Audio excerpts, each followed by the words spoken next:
Hi guys, welcome back to the channel. I am in studio, well I call it, I don't know why, but I call this studio number 2. I guess it's because it's the second one I acquired and it's been sort of neglected for a while in terms of maintenance on tanks, not water changes or things like that, just plant trimming, that kind of thing. And I've got some new fish over in the racking system behind me that I want to show you guys that I'm going to be doing a really cool scape for soon as well. Now, speaking of the racking system, it's a mess. Now, as in true MD style, everything's healthy, but it's overgrown. I'm going to come and just do a hack back on every single one in a minute, full time lapse, we'll just see it all get completely cleared. A quick look over at the better fish, which are doing great. Some of you mentioned you saw something that looked like some fin rot on Hellboy last time.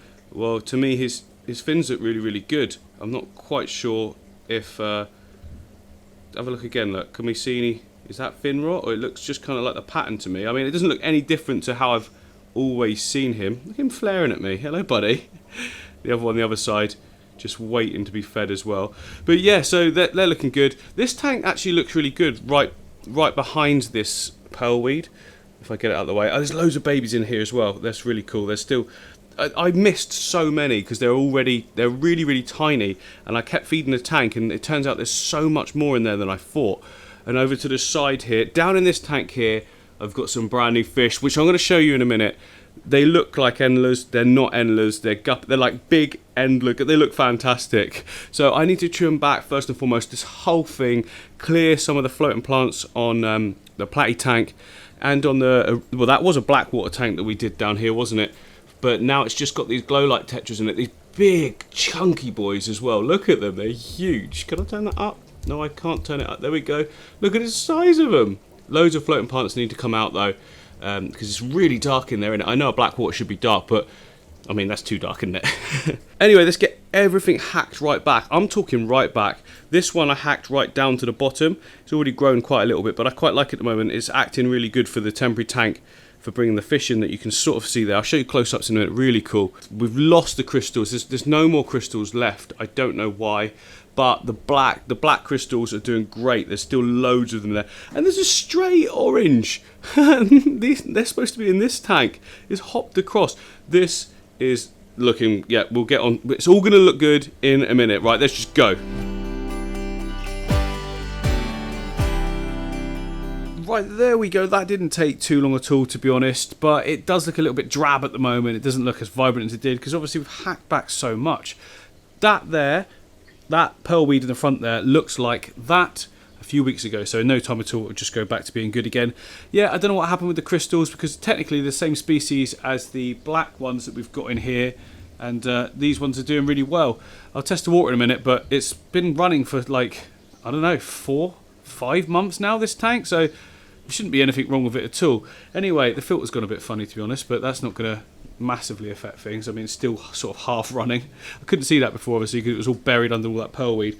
But yeah, right, on to some of the fish that we've got. Look in here. These are lyre-tail guppies. Now, if you look at them, they've got the awesome sort of coloration that you see on the endler guppies, but they're not endlers. They're like proper guppies. At some point, it must have been bred with endlers, because you can breed the two together. They are sort of interchangeable. I don't know if that's the right word or not, but anyway, they do look fantastic, don't they? And I really want to do like their own little setup, so I've got them in this holding tank at the moment just while I set something up. And at the bottom, which we're going to struggle to see, but we've got some orange Venezuelan Corys. Are you going to focus for me? Yes, you are. Manual. There we go. Come on, move around. Don't be shy. Don't be shy. Say hello to everyone. You can just see him poking through there. I think I even got 5 or 6 of those in here. So yeah, I don't want to spoil them too much and show you too much, but you know, it's coming. I'm going to do a really cool scape for them. I want to do like a naturalistic stream style for the guppies. I think that'll look wicked. Basically, exactly what you can see. No, it won't be like this. I'm cutting back on the amount of plants I'm using in each tank because it is getting ridiculous after a very short space of time. So in this tank next to us, we've got the crystals as well, crystal reds, but they're like the Santa Claus variety. You can just see one at the back there. Right there we go. There's about 10 in here, and there still is because I counted quite a few of them the other day. 5 came to the front, a couple at the back, and then 3 were on the filter. So yeah, can't see them right now, probably because I've just been in there hacking up all the foreground, because all of these plants are polysperma. This is Rosenvig polysperma. Look at how good that looks. Look at that leaf. Stunning, right? But yeah, that hacked back because that was covering this whole middle section. You can see here I've cleared it out. Now showing more of the Anubias. It's actually a really pretty looking scape, isn't it? And we've got the plants going out the top as well, which you can't really see because it's a racking system, but it's all good for the water, isn't it? Oh, there we go. Hello, fella. There we go. Yeah, so they like to hang out on that filter quite a bit, to be honest. Most shrimp do, I think. Anyway, so that is all of these tanks over here sorted for now. We need to move on to this side, which is doing really good again. They've just got too many floating plants, and some of the tanks, well, I topped them up just then, and once again, that dreaded pearlweed. Don't put pearlweed in your tanks unless you're willing to trim it constantly. Mind you, it doesn't grow that fast. It's just that I've got so many tanks that before you know it, you turn around, the one you did a month ago is fully grown again. It'll be cool in like a normal hobbyist setup. Say if you've got 3 tanks, something like that, absolutely perfect. I say definitely go for it. It's a great plant. So yeah, that's that side done. Now we need to sort out this side. I don't want to do anything to this tank because it was not long ago I changed it all. It's all growing nice, doing well. Again, this tank doing good. It could do a trim up with the moss, but I want to do something completely different soon, so I'm not going to waste any time with it. This one, I need to pull back a load of the pearlweed because it's just taken over. And then these ones need floating plants removed and a little trim up of the foreground moss. Let's do that in 3, 2, 1. Now, there we go, all sorted. It's looking a bit rough at the moment, but it looks like a little underground forest, doesn't it, at the end of the day? All the floating plants have been cleared from this tank. I'm going to need to reduce the light though because it's producing so much algae in no time at all. Still looks nice and natural, but yeah, you got to keep on top of that algae, and you can't just ignore a problem like that. It keeps coming back, and it's just because the lighting levels are so high. If you look underneath, so no, you can't see, but I put a strip of black tape along this light, which means it's reduced the light intensity by half. And I don't get algae on this tank, so that's ideal. So I removed all the floating plants again. This is the platy tank. It's so overgrown. Well, it's not so overgrown. It's just this moss in the foreground. Now, I'm not trimming that back because I need that for a project I've done recently that's gone horribly wrong, and I don't know why. Yeah, here it is. So this is... Hello, guys. Look at you getting all feisty with each other. There's some sort of spawning action going ahead. I know this because if you look in the cave there, she's been digging, or he's been digging it right out. There's sand flicked everywhere. But look at the moss. What's going on? What's happened? It's all died. I've got no idea why either. This has never, ever, ever happened to me before. I think I know the reason, though. Well, no, I'm guessing completely. Like I said, I've got no actual idea. I kept that moss in a bowl for about 2 weeks without changing the water. When I took it out to put on top of here, it had a funny sort of smell to it, like a bit of a methane-y sort of smell. I guess, yeah, I just guess that's what's caused it. It's not to worry though. I'll be able to take those off, drain the water right down. I'll drain the water down first, peel them off because they're just glued on, and put the new stuff back on top, which probably won't look as good, but it'll grow in really neatly. And you know, sometimes these things happen. You can't be too disheartened, but that doesn't look great, does it? It's like a desert sort of mirage theme or something. I don't know. Anyway, we can sort it. It's not a problem. These guys, though, that seem to be loving their new home, in and out of the cave all the time. Stuff is going on. There's going to be babies again soon. So quite a few guys actually messaged before, why did I create that new crib tank when they were already breeding and getting babies and that? They kept picking off the babies, or something kept happening to the babies to the point where there wasn't any left.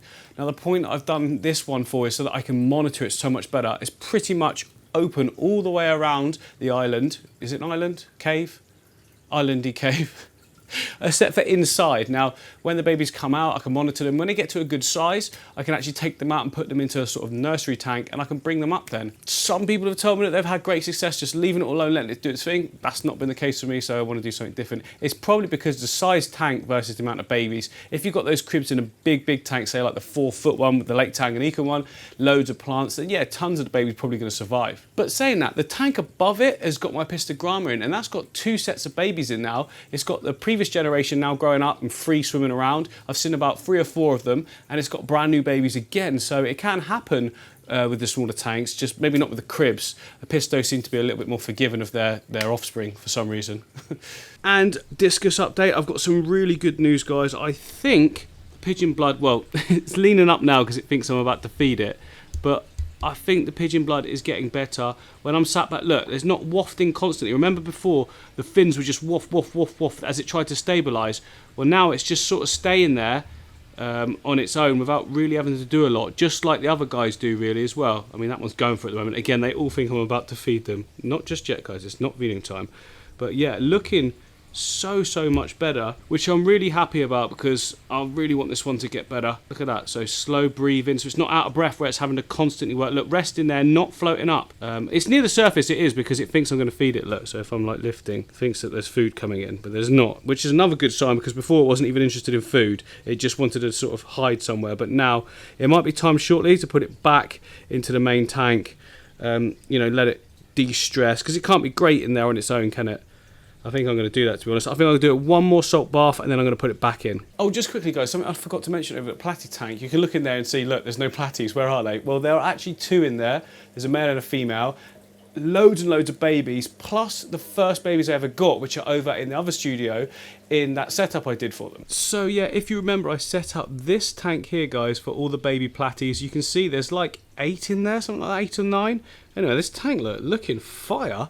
It's got the ONF, is it nano or something, nano flat one? I don't know what it's called. Anyway, it does really good with plants. There's no CO2 in this, by the way. You can see all the water bubbling from that one area there where that snail is it? No. Anyway, yeah, I've just done a water change. That's why it's bubbling. It tends to do that. What are you guys doing? You think I'm going to feed you now, don't you? They've just been fed, but I do water changes after feeding. Anyway, so yeah, that's why I've taken a load of them back, the adults, because I've got all these babies to go in that tank. And there is also a ton of babies in here now, which, as I say that, you can't see them, but you can see Dad or Mum is right there, look, hiding. I think the mum's at the back giving birth again for about the 5th time. Yeah, these guys, they breed like crazy. These platies are breeding faster than my guppies even do. Okay, so they're right down the back in the bottom right corner is where all the babies, I just saw them, so you can't see them swimming at the moment because they're not quite as big as my other ones, but they were earlier over in this section down here. Well, anyway, you'll have to take my word for it, but that's why I took a load of the parents back, because I wanted to just keep the 2, then I can bring the babies back across and do whatever. I just thought it'd be nice to see the full circle, born, growing up. Yeah, it'd be awesome. And then also recently we set up this tank here. It's got like a custom stand that the light is attached to. It's just LED floodlight. It was initially way too bright, so I don't know if you can see there, but I put some black electrical tape onto the bottom underside of the light just to sort of, I kind of blanked it out by 50% if I'm honest, but the tank's doing so well. This is why I love the LED floodlights, they just do so good. For instance, we've basically got no algae at all, everything's doing great, all the fish are good. Pandagara back there, look, just swimming around. We've got this weird fungusy thing on the wood. Now it looks like BBA, but it's not. It's like a fungusy thing. It comes straight off if you rub it, but I'm just leaving it there because it's something for all the fish to nibble on. It's only on that piece of wood there and this piece of wood here, which actually, I think it's the same piece. It's just sort of twirling around. Then all the other wood completely clean. So it's different to the white mucusy fungus you normally get, but it's not hurting. It gives them all something to peck at. You know, we've got our Manos up here having a little look. This guy is doing great. Isn't you, fella? You're loving your little setup. It looks like he's smiling at me all the time. All right, let me show you those lights. There you go, look. Just a load of tape, little squares of electrical tape. Just plonked on in like a grid fashion, and it just pulled the lighting down. It was just so bright. It might have been alright, but either way, I didn't want to risk just getting an algae bomb, but so far so good. All I've done is top the water up once in this tank, nothing else. There's no algae on the sides, nothing. So I think that's nailed the lighting levels, which is actually almost the same light intensity as the shrimp tank right next to it. This shrimp tank is doing so good. Perfect balance. Where we trimmed back, we did have some of the browner moss that was underneath showing, but now it's all growing on top of that and we're getting that really nice dense look on top. I mean, currently this looks like the worst shrimp tank ever because there's no shrimp. Let me put some food in and get them all in the foreground. You see, there we go, like there's a few there. Oh, there's a couple there that have pinched some and run to the back. Come up here, I want to show you off. Yeah, so there's more than that. That's just a few minutes, that's what's come there, but loads more. They'll all be tucked in underneath and then they come out when you feed. But yeah, it's going really well. It's just a pretty little tank to look at, to be honest. Nothing like amazing or special. Real simple, but I like it. And I think it looks so good on the whole rack now of everything. It's just this middle one that I'm not happy with. I'm going to be changing that soon, doing something really sort of cool that I've not done before. So look out for that in future projects. But as usual, guys, if you have enjoyed this video, don't forget to hit the like and subscribe button. I will see you on the next one.